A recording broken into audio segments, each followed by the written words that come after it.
પોરબંદરમાં ખરીદી કરવા માટે મોલમાં ગયેલ યુવાનનું એક્ટિવા ચોરાયું હતું અને ચોરાયાના 3 દિવસ પછી પોલીસ ફરિયાદ દાખલ થઈ હતી।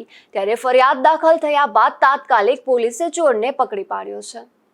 પોરબંદરના નરસંગ ટેકરી વિસ્તારમાં આવેલ સિદ્ધિવિનાયક પાર્કમાં રહેતા અને વાડી પ્લોટ નજીક દુકાન ચલાવતા કેતન દોલતરાય થાનકી નામના 47 વર્ષના યુવાને કમલાબાગ પોલીસ મથકમાં એવી પોલીસ ફરિયાદ નોંધાવી હતી કે તારીખ 3/11ના તેઓ તેમના પત્ની વીણાબેન અને પુત્રી કૌશલબેન સાથે વીમાર્ટના શોરૂમમાં ખરીદી કરવા સવારે ગયા હતા।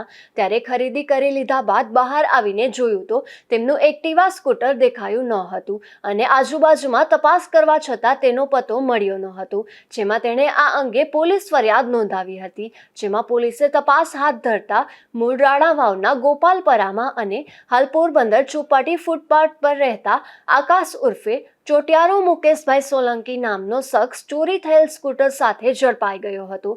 ત્યારે પોલીસે આગળની તપાસ હાથ ધરી હતી। નિપુલ પોપટ સાથે અશોક થાનકી, ગુજરાત ન્યૂઝ, પોરબંદર।